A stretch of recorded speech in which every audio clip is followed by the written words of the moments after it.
bem-vindo a mais uma aula de Anatomia e Fisiologia 2. Eu sou a professora Shirley Barros, tecnóloga em Radiologia, com especialização em ensino do superior. Vamos lá, gente? Olha, nós vamos falar de um tema que é do sistema endócrino. Dentro aí dessa nossa Anatomia 2, um novo teminha pra gente. E nesse tópico 1, nós vamos falar das considerações gerais, o que está acontecendo, tá bom? Então, o que diz pra gente as considerações gerais sobre o sistema endócrino, Então, ele vai dizer que o sistema nervoso e endócrino atuam juntos. Então, eles vão trabalhando juntos para coordenar as funções de todo o sistema do corpo. Então, eles vão trabalhar de forma harmônica junto para estar ordenando a função do nosso corpo, tá? Lembre-se de que o sistema nervoso atua por impulsos. Então, o sistema nervoso ele atua por impulsos que são potenciais de ação e conduz ao longo, dos axônios e dos neurônios. Esses impulsos são conduzidos. Então, a gente precisa dos axônios, dos neurônios para fazer essa transmissão. Só lembrando, Lembrando um pouquinho da nosso sistema nervoso, que foi a nossa aula anterior, tá bom? Então, olha só, nas sinapses, os impulsos nervosos, eles desencadeiam a liberação de moléculas medianas. E lembra-se que a gente viu isso daí lá no sistema nervoso, na outra aula. Que são as mensageiras, chamada de neurotransmissores, Quem fala isso pra gente, a tutora 2016, página 620. O sistema endócrino, por sua vez, também controla atividades corporais por meio da liberação de mediadores. Mas só que agora esses mediadores, eles vão ser chamados de hormônio. Tranquilos? Ó, um hormônio é uma molécula mediadora, que é liberada em alguma parte do corpo, que regula as atividades celulares em outras partes do corpo. Então, ela vai ser liberada só para regular essas atividades celulares, E aí, são várias atividades celulares que nós temos e o hormônio está fazendo esse controle, tá?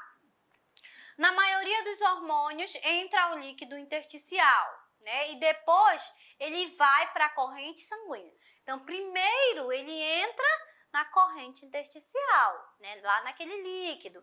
Aí a gente pode dizer, prof, lá naquela cavidade, naquele sistema que trabalha junto com o sistema circular, É esse mesmo, o sistema linfático. É nesse sistema que a gente está associando. Então, você vê que acaba sendo influente para você trabalhar os estudos um por um, tá bom? E assistindo aí as nossas videoaulas, tá?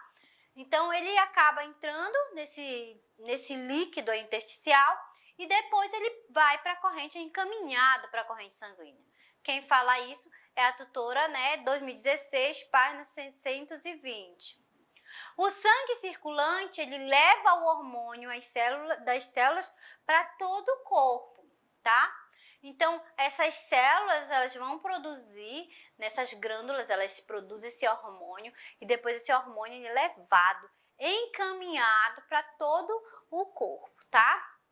Tanto os neurotransmissores quanto os hormônios, eles exercem seus efeitos, ligando-se aos receptores encontrados nas células. Aí nós vamos chamar esses conectores, que é encontrado nas células, e nós vamos chamar de célula-alvo. Então, esse hormônio, ele vai pela corrente sanguínea até chegar a célula-alvo, até chegar aquele órgão-alvo onde ele ativa para poder trabalhar. Inúmeros mediadores atuam tanto como neurotransmissores quanto como os hormônios. Então, a gente vai ter esses mediadores aí circulando no corpo, agindo, como neurotransmissores e agindo também como hormônios, tá? Um exemplo comum é a neuropefrina, Desculpa, quase não sai. Que ela é liberada como neurotransmissor pelos neurônios, pós-ganglionares, né? Simpáticos, olha aí. E como hormônio pelas células cromafins, que são células neuroendócrinas. Então, ele já vai fazer esse passeio por dentro das células sanguíneas, tá? São encontrados, esse hormônio, ele é encontrado na medula glândula adrenal, que está assim, que são supras, né? Elas estão acima dos rins, né? Os chapeuzinhos dos rins, os grãozinhos de feijão dos rins. E em outros gânglios do sistema nervoso simpático. Então, elas também vão ser encontradas lá em gânglios, tá? Elas são derivadas das cristas neurais embrionárias da medula da glândula suprarrenal, que é essa glândulazinha que está aí, esse chapeuzinho que eu estou mostrando para vocês, tá? Quem fala pra gente isso é a tutora 2016, lá na página 620, tá bom? Vamos seguindo mais um pouquinho? O sistema endócrino, ele é composto pela glândula endócrina, certo? E que secretam hormônios lançados diretamente na corrente sanguínea. Então, ela não apenas vai produzir essa glândula endócrina, mas ela também vai secretar, ela vai encaminhar esse hormônio, vai encaminhar esse líquido para a corrente sanguínea, tá? São lançadas todas as partes do organismo, ela vai atingir todos os nossos organismos, nas quais desempenham as seguintes funções. Vamos ver quais são as funções? Vamos lá. Nós temos a primeira função que ela vai desempenhar. Ela vai desempenhar essa função chamada de função metabólica. E o que essa função metabólica ela faz? Ela controla a velocidade das reações químicas celulares, porque senão a reação seria, né, altamente trabalhosa. Então, ela vai fazer o controle dessas reações químicas celulares. Isso nós estamos falando das nossas reações metabólicas, tá? Nós temos a morfocinéticas, né? Elas regulam o crescimento e desenvolvimento do indivíduo ou de determinados órgãos. Então, a gente vai observar que se o indivíduo cresce é porque tem aí uma influência de hormônios, né? Ou se um órgão cresce demais, né? Ou se não desenvolve, também vai ter influências de hormônios, tá? E também a ausência, né, a baixa desse hormônio também vai gerar um prejuízo nesse indivíduo. Nós temos também a função do equilíbrio endócrino, né? Há uma interrelação de todas as glândulas, como por exemplo, quando o nível de hormônio de tireoide está baixo. A hipófise secreta um hormônio que estimula essa tireoide. Então, a gente vai ter esse equilíbrio de hormônio. Quando não está produzindo, ela vai ser estimulada, né, por outro órgão, vai encaminhar hormônio na corrente sanguínea e esse órgão vai ser estimulado a voltar a trabalhar, a voltar a produzir, tá? Nós temos também os sexuais e reprodutivos. Eles têm as suas funções, né? Eles estimulam e inibem o desenvolvimento dos caracteres sexuais, né? Tem muito hormônio masculino, aí vai ser aquela pessoa mais robusta, né? Vai ter mais pelos. Tem muito hormônio feminino, vai ser um hormônio que vai ter mais aquele trejeito mais afeminado. Então, a gente vai ter aí esses hormônios influenciando diretamente na parte sexual e reprodutiva do indivíduo. Nós temos a parte nervosas e mentais, né? Influencia na parte psíquica, a formação de caráter e de personalidade do indivíduo. Quem fala isso pra gente, né? Kayamoto, 2016, página 146, tá? Seguindo mais um pouquinho, nós temos aí o tópico 2, fala das principais glândulas. Vamos conversar, vamos entender sobre essas principais glândulas. Quem são elas, né? Olha, as principais glândulas endócrinas são da tireoide, a gente pode dizer, da hipófise, né, que está lá dentro do teu cérebro, né, na base do crânio. O pâncreas, né, as paratireoides, que estão atrás aí das tireoides, ou lá o ladinho, né, das tireoides. As suprarrenais, que estão acima dos rins. O timo, que está logo aqui na região do externo, né, por trás do externo. Glândula pineal e gônadas. Então, nós vamos ter aí esses desenvolvimentos, essas principais glândulas que a gente pode dizer do sistema endócrino. Elas vão produzir, né, a parte de hormônios, vão secretar no sangue e uma vai estar ativando a outra, tá? Olha a tireoide, que legal. Ela está situada logo abaixo da laringe, está situada abaixo da laringe. A glândula tireoide, ela produz um hormônio específico, que é o T3, chamado de tiroxina, de triodotrinonina, né? E a T4, que é a tiroxina, e calcitonina. Esses são hormônios essenciais para o nosso corpo. Situa-se ao lado, a gente pode dizer, ao lado anterior do pescoço, encontra-se apoiada nos primeiros anéis da traqueia e tem a forma de um H. Você pode observar que ela é bem formadinha, ela tem essa ideia de um Hzinho, tá? Ela apresenta os lobos, a gente pode dizer o lobo direito e o lobo esquerdo, unido por um istmo.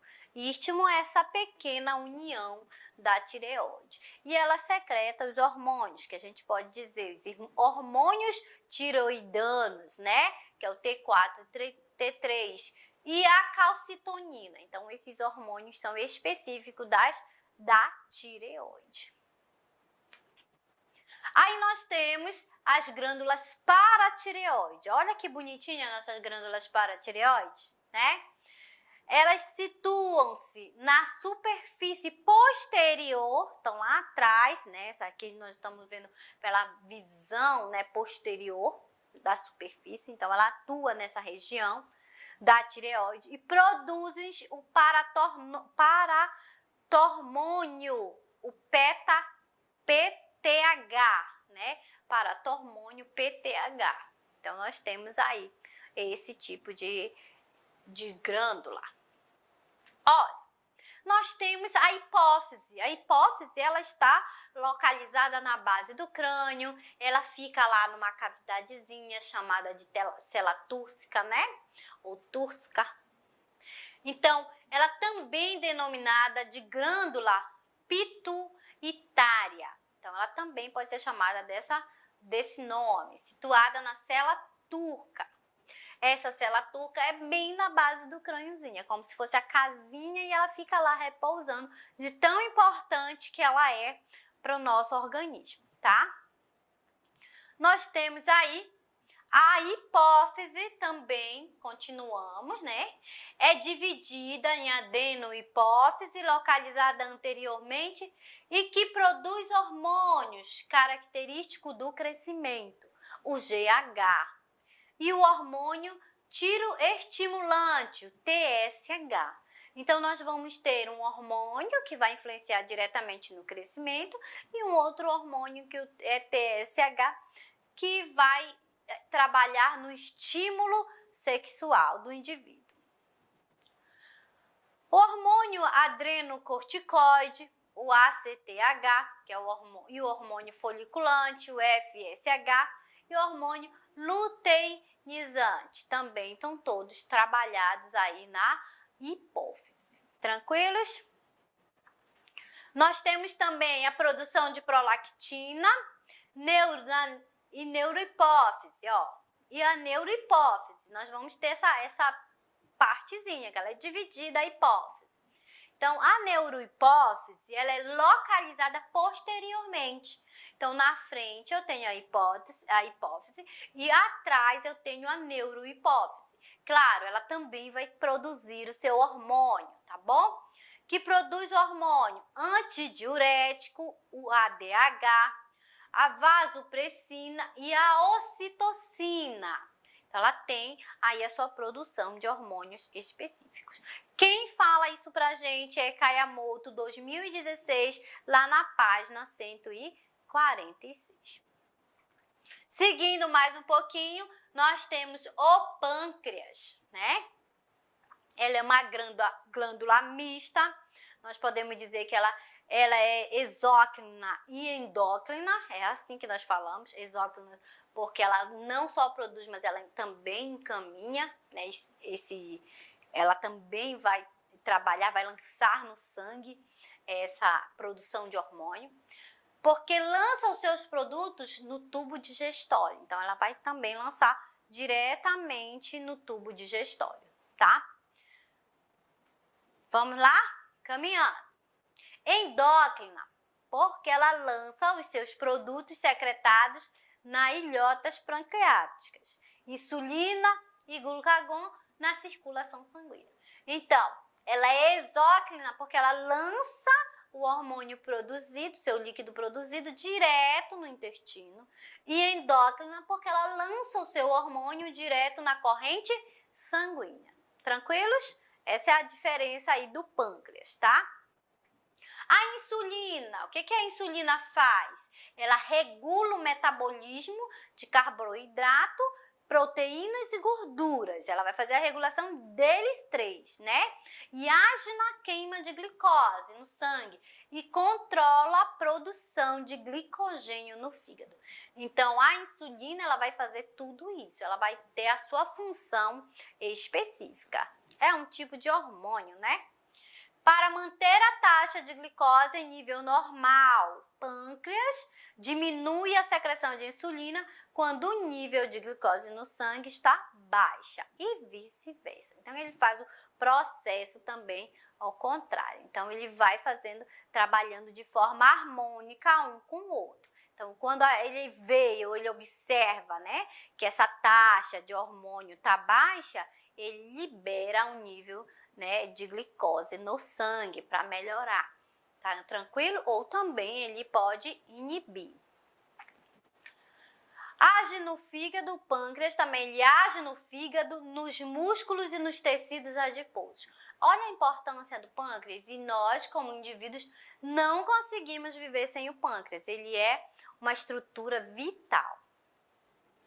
O glucagon, né? Ao contrário, a gente pode dizer ao contrário lá da insulina, o glucagon, ele aumenta a taxa de glicose, enquanto a insulina diminui. Aqui vai ter um aumento da taxa de glicose no sangue por estimular o fígado a liberar a glicose para a corrente sanguínea, né? Então, a gente pode já começar a fazer essa diferença que é bem legal.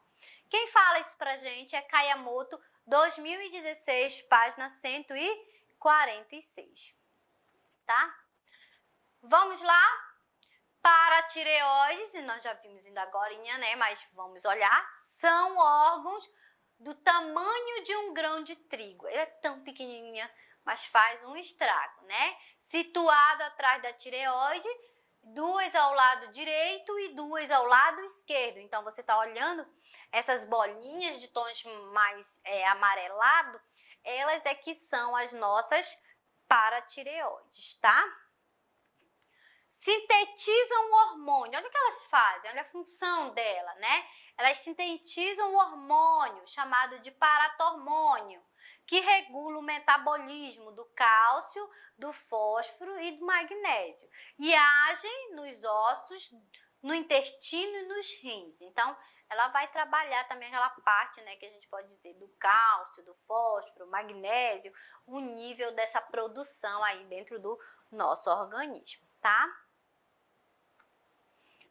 Com o objetivo de aumentar o nível de cálcio no sangue e diminuir o do fosfato, porque é uma proporção que a gente pode dizer, uma proporção inversa, quando um aumenta, o outro diminui, né? Quando o outro aumenta, esse tem que diminuir. Então, esse cálcio, ele vai ter a função, né? Ele tem o objetivo de fazer aí o nível de cálcio no sangue diminuir e o do fosfato.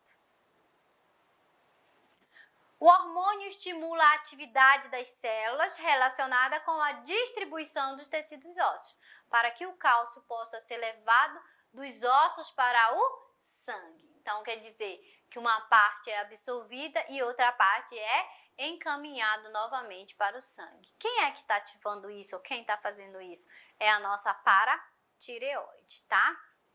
Ela também estimula os rins a reabsorver o cálcio e aumentar a excreção do fosfato.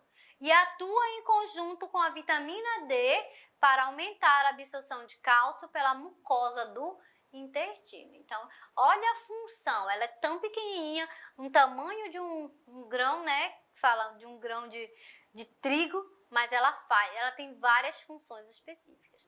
Quem fala isso pra gente é Kayamoto, 2016, página 146, tá? Glândula pineal, ela situa-se próxima ao tálamo, olha ela bem aqui atrás, né, nessa região, é próximo ao tálamo e é considerado relógio biológico do corpo, controlado na maioria dos biorritmo e a reprodução. Ela é que vai dizer pra gente que é noite, precisa dormir, ou que é dia e eu preciso estar de pé, com o olho bem aberto. Então, essa glândula, ela é responsável, ela é chamada de relógio biológico. Então, o que acontece com essa glândula? Essa glândula, ela secreta hormônio chamado melatonina, que altera o ciclo reprodutivo, por influenciar a secreção de hormônios do hipotálamo. Então, ela é responsável por esse hormônio que vai trabalhar, o que vai atuar no hipotálamo, né? Que é essa regiãozinha aqui, tá bom? Está relacionada com o ciclo do sono-vigília, né? Com a melatonina exercendo um efeito de tranquilizante, ou seja, um nível elevado que vai induzir ao sono. Então, tem pessoas que têm essa glândula aí que é alterada e elas dormem assim em pé em qualquer lugar, né? Ela não tem mais o nível de diferenciar que é dia ou que é noite, é o momento de dormir ou não. Não estamos falando do cansaço, estou falando de pessoas mesmo que têm essa glândula aí com um defeito ou uma patologia, né? A melatonina age em diversos órgãos, em níveis elevados. Leva a um tipo de depressão denominada de alteração afetiva sazonal. Sazonal, momentânea, né? Só um instante. Ou depressão de inverno. É um período que a pessoa se sente assim mais sonolenta, né? Mais depressiva. Então, quem está fazendo isso? Quem está agindo? É essa glândula é chamada de glândula pineal.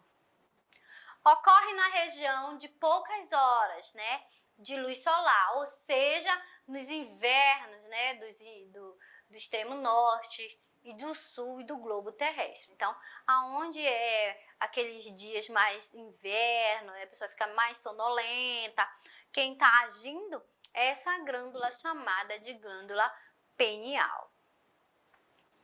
Essa relação hormônio e luminosidade faz com que a sua secreção diminua quando existem longas horas de luz solar, né? E aumente em período de poucas luz solar. Então, a produção ela aumenta quando baixa a luz solar. Então, quando tem pouca luz, o indivíduo entende que é para dormir, ele entende que é para relaxar, porque essa produção desse hormônio que ela libera é maior nesse momento. Aí ela vai entender, nós vamos entender que esse momento é para dormir. E ela diminui, né, com a luz com a claridade, com o aumento da luz solar. Então ela faz isso. Olha, quem fala isso pra gente é o Kayamoto, 2016, página 146, tá bom? Aqui a gente pode mostrar, eu trouxe a figura para você, para a gente poder entender, né, que nós temos aqui atrás, nessa região, que é a região do hipotálamo, bem atrás, a glândula pineal. Aqui nessa região nós temos o hipotálamo, né? Nós temos a glândula da hipófise, nessa regiãozinha, que ela tem a parte da hipófise e a adenopófise, né? Dividida. Nós temos a tireoide e aqui por trás da tireoide nós temos as paratireoides. Nós temos a glândula que a gente pode dizer aqui na região do externo, por trás do externo, que ele é chamado de timo. Depois nós temos o pâncreas agindo aí nessa região. Nós temos nas mulheres, nós temos os ovários como agindo nesses hormônios e nos homens nós temos os testículos, né, fazendo a sua produção. Então, todos eles fazem a sua produção de hormônios, todos eles trabalham em conjunto, um ligando ao outro. Bora, vamos continuar? No tópico 3, fala dos principais hormônios, né? Dentro desse sistema endócrino, a gente tem os principais hormônios, esses que vão agir no nosso corpo, que vão trabalhar. Vamos lá. A maioria dos hormônios é proteínas, exceto a produzidas no córtex da suprarrenal e pelas glândulas sexuais. Então, de todas aquelas estruturas que nós vimos, nós vamos começar a observar e vamos começar a separar. Separamos as glândulas sexuais e a das suprarrenais, o chapeuzinho dos rins, porque elas não vão produzir proteínas. Todas as outras produzem proteínas como forma de hormônios. São esteroides formados por colesterol, tá? A secreção dos hormônios pode ser controlada por 3 mecanismos. Então, eu tenho lá primeiro as proteínas, depois eu tenho os esteroides, tá bom? E eles vão ser aí controlados por 3 mecanismos. Vamos ver os mecanismos? O que acontece? Olha, deixa eu voltar aqui. Mais um pouquinho.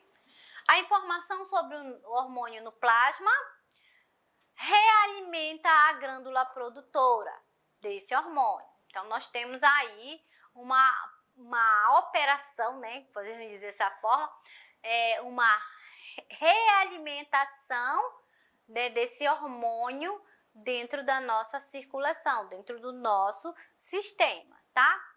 Por exemplo, vamos usar esse exemplo. Quando o nível de glicose aumenta no plasma, ela estimula o pâncreas a produzir a insulina 1. Então, quando ele tem esse plasma sendo aumentado, ele vai estimular o pâncreas a trabalhar, produz insulina 1.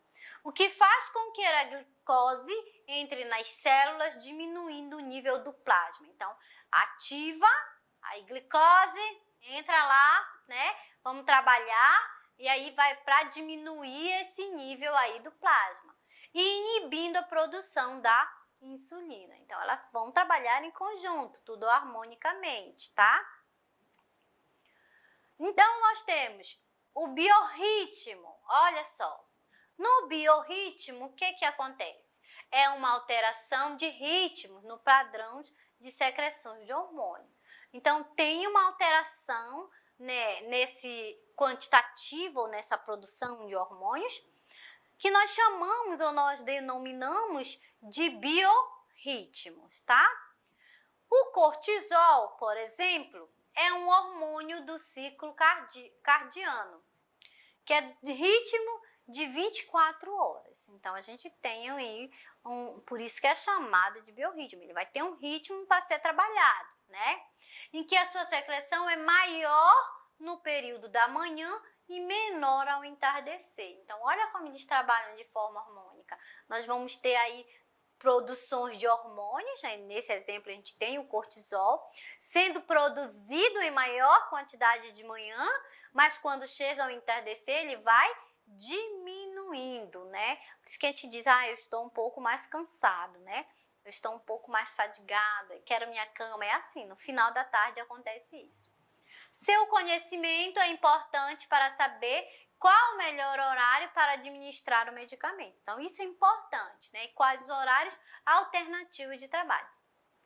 Isso é avaliado porque tem pessoas que não dormem tanto à noite, mas dormem durante o dia. Então, ela precisa administrar os horários dos medicamentos. E a gente pode dizer, o cortisol trabalha diretamente nisso, né? No funcionamento. Ou trabalha bem durante o dia e dorme muito à noite. Então, esse funcionamento, por isso essa estratégia aí para ver esses horários, esses ajustes de horário de medicamento, como vai funcionar mais rápido, né?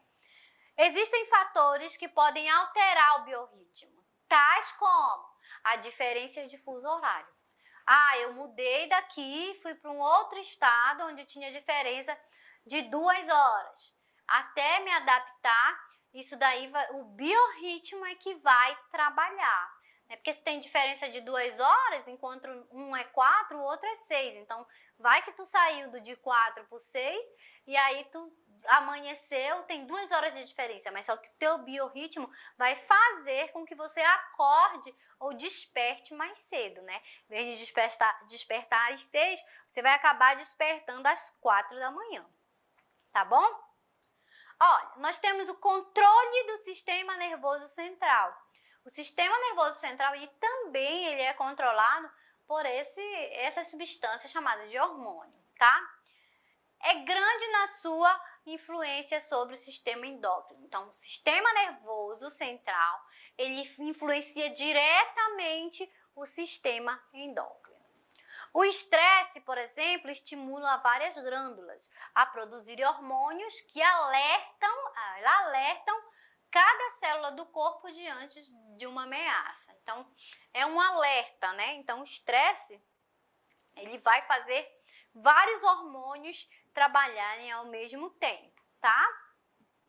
A hipófise, olha, como eu falei para vocês, dentro dos principais hormônios, o que mais vai trabalhar é a hipófise e a adenohipófise. Então, por isso nós voltamos lá. A hipófise, ela divide-se em adenohipófise, que é o lobo anterior, né? E neurohipófise, que é o lobo posterior, né? Aqui, a adenohipófise e a neurohipófise. Tranquilos?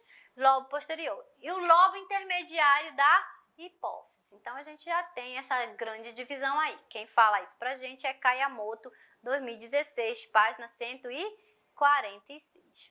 A adenohipófise, ela produz hormônios mais importantes do organismo, porque regulam funções de outras glândulas e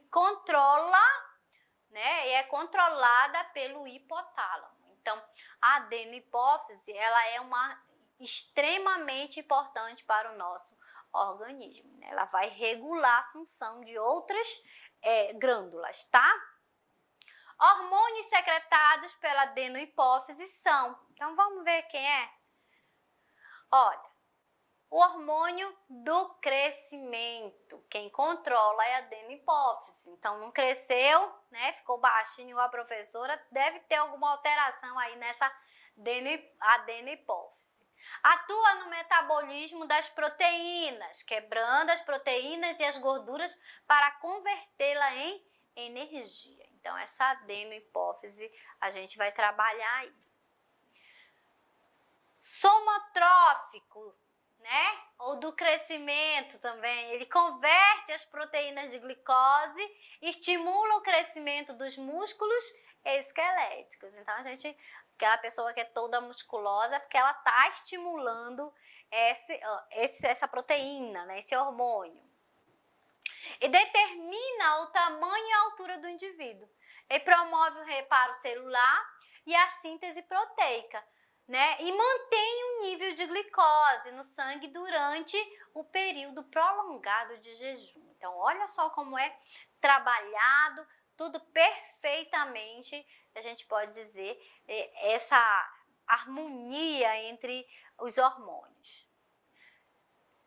Tireoitrófio, né? É tireotrofina ou tireoestimulante, o TSH, é o hormônio tireoidiano, são as triotironina, que é o T3, e a tiroxina, que desempenham as funções similares, mas a ação da T3 é mais potente. Então, ela vai ter essa ação aí, esse hormônio agindo. Então, ela está estimulando esse hormônio a trabalhar, a produzir, tá? Nós temos a tireoitrófilos, né, ou TSH, que é o iodo ingerido nos alimentos e utilizados na tireoide para sintetizar a T3, né, com 3 átomos de iodo, e a T4 com 4 átomos de iodo. Aí diz assim, olha, a gente tem que comer sal, porque se não comer o sal, desenvolve o bócio. Isso daí antes era bem forte, né? Aí, isso daí estava uma relação diretamente com o iodo que está na composição do sal. Então, nós precisamos desse iodo em quantidades para o nosso corpo. Então, isso daí vai sendo de forma trabalhada. A secreção desse hormônio depende da ação conjunta do hipotálamo, da adenohipófise e das glândulas tireoide. Então, são 3 estruturas, são 3 hormônios produzindo hormônios para trabalharem de forma harmônica, tá? O hipotálamo, ele produz hormônio da liberação da tireotrofina, o que estimula a secreção do TSH pela adenohipófise, tá? E a adenohipófise vai estimular a tireoide a secretar os seus hormônios. Então, tem um ciclo aí sendo seguido, tá? Elas têm ordem, elas trabalham em ordem. Quando o nível de T3 e T4 aumenta no sangue, a retroalimentação negativa inibe a secreção do hormônio do tálamo e das adenohipófises. Quem diz isso pra gente é Kayamoto, 2016, página 146, tá? Adenocorticotrófio, ACTH, ela estimula o córtex das supras renais. Ela vai ser estimulante para o córtex da suprarrenal a produzir principalmente o cortisol, né? Cortisol, da alegria, da disposição, do bem-estar, né? Os gonadróficos, aí a gente vai ver que são as nossas gônadas, né? Nas mulheres, quem são as nossas produções de hormônios? São os ovários, essas bolinhas aqui. Nos homens, os testículos, mais aqui embaixo. Tranquilos? Atua no desenvolvimento das glândulas e dos órgãos sexuais, interferindo na menstruação, na ovulação e na gravidez. Então, esse hormônio gonadróficos, né, ele vai atuar diretamente na menstruação, na ovulação, na gravidez. Então, ele vai estar trabalhando de forma direta, tá? Os 2 hormônios são, quem é os hormônios? É o folículo estimulante, o FSH, que age sobre a maturação dos espermatozoides nos homens e dos folículos ovarianos nas mulheres. Então, ele é que trabalha na maturidade desses óvulos. Olha, o luteizante, o LH, é o outro hormônio que provoca a ovulação e a formação do corpo amarelo nas mulheres, estimula a secreção de hormônios sexuais em ambos os sexos. Então, ele tem uma responsabilidade muito grande, que é esse hormônio LH. A prolactina, o que a gente pode falar da prolactina, né? A prolactina, o nome já diz, ou lactogênio, nos homens não tem função nenhuma, até porque o homem não tem mama, o homem não precisa estimular para fazer produção de leite, então ele não tem, comprovado cientificamente, não existe uma função específica para o homem, acaba sendo de forma desconhecida, tá? Mas nas mulheres, ela mantém o corpo, né, amarelo e a sua produção de hormônio atua no desenvolvimento das mamas e interfere na produção de leite. Então, é isso que vai estar acontecendo aí com esse hormônio. Ele vai estar trabalhando diretamente na produção de leite e interferindo. Tem aquelas mulheres que têm uma mama maior, mais desenvolvida, outras que têm pouca mama, outras que têm uma mama mediana. Então, essa produção de hormônio é que vai interferir diretamente com a estrutura. Tranquilos?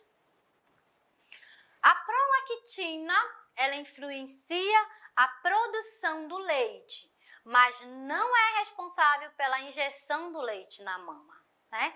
Então, a prolactina, ela vai fazer com que haja a produção do leite. Então, a mulher ela vai ter o estímulo, mas a parte da ejeção do leite é estimulante, né? Pela criança amamentando que vai estimular a saída desse leite. Quem fala isso pra gente é Kayamoto, 2016, página 146.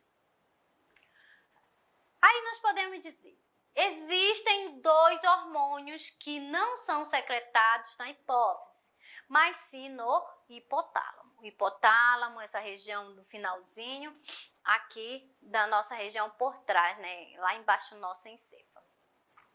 Os hormônios do hipotálamo, eles passam para a hipófise por meios capilares sanguíneos do sistema porta.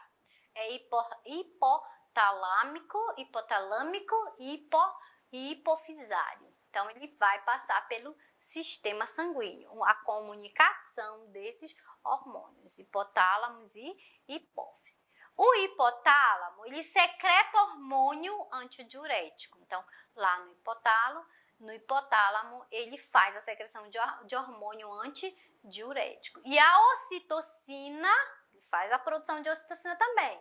Eles são transportados para a neurohipófise, ficando aí armazenado até serem utilizados. Então, eles ficam guardadinhos lá na neurohipófise e depois eles são de forma utilizada no organismo. Quem fala pra gente isso é Kayamoto, 2016, página 146, tá?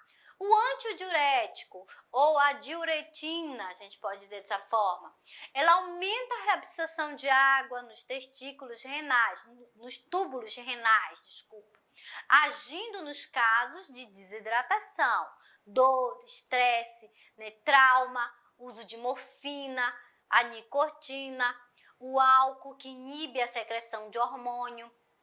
Então, quando a pessoa está ingerindo muito álcool, é esse hormônio que vai fazer com que faça a retenção desse líquido de reabsorção nos túbulos, isso não vai acontecer. E é por isso que a pessoa, quando bebe muito, ela quer ir ao banheiro várias vezes, né?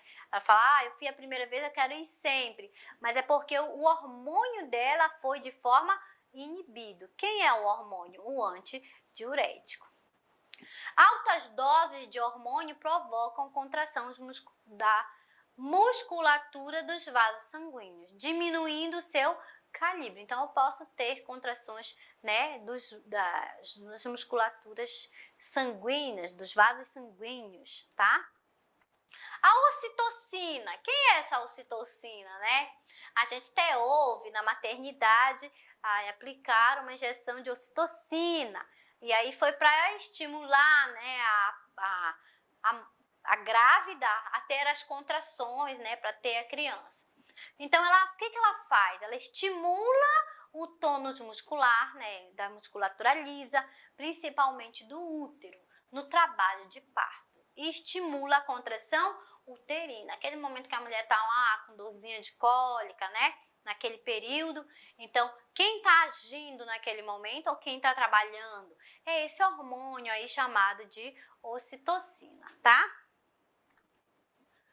Aí a gente tem esse antidiurético ou antidiuretina, consequentemente aumentando a pressão arterial, por isso também chamado de hormônio vasopressina. Então, ele faz esse aumento também da pressão arterial. Após a gravidez, ajuda a diminuir a perda do sangue no retorno do útero ao tamanho normal. Então, ele vai ter essa estimulação, né? Voltando. Estimula também o reflexo da injeção e o fluxo do leite materno. Então, a gente vai ter aí esse hormônio, né, trabalhando de forma específica, dando resposta ao organismo, fazendo com que esse organismo se recupere. Tranquilos? Então, queridos, a gente fica por aqui. Eu espero que vocês tenham absorvido, estudem, assistam os vídeos anteriores, se for preciso, né? Façam as suas revisões para estar interligando uma aula com a outra. E até a próxima, aí se Deus quiser.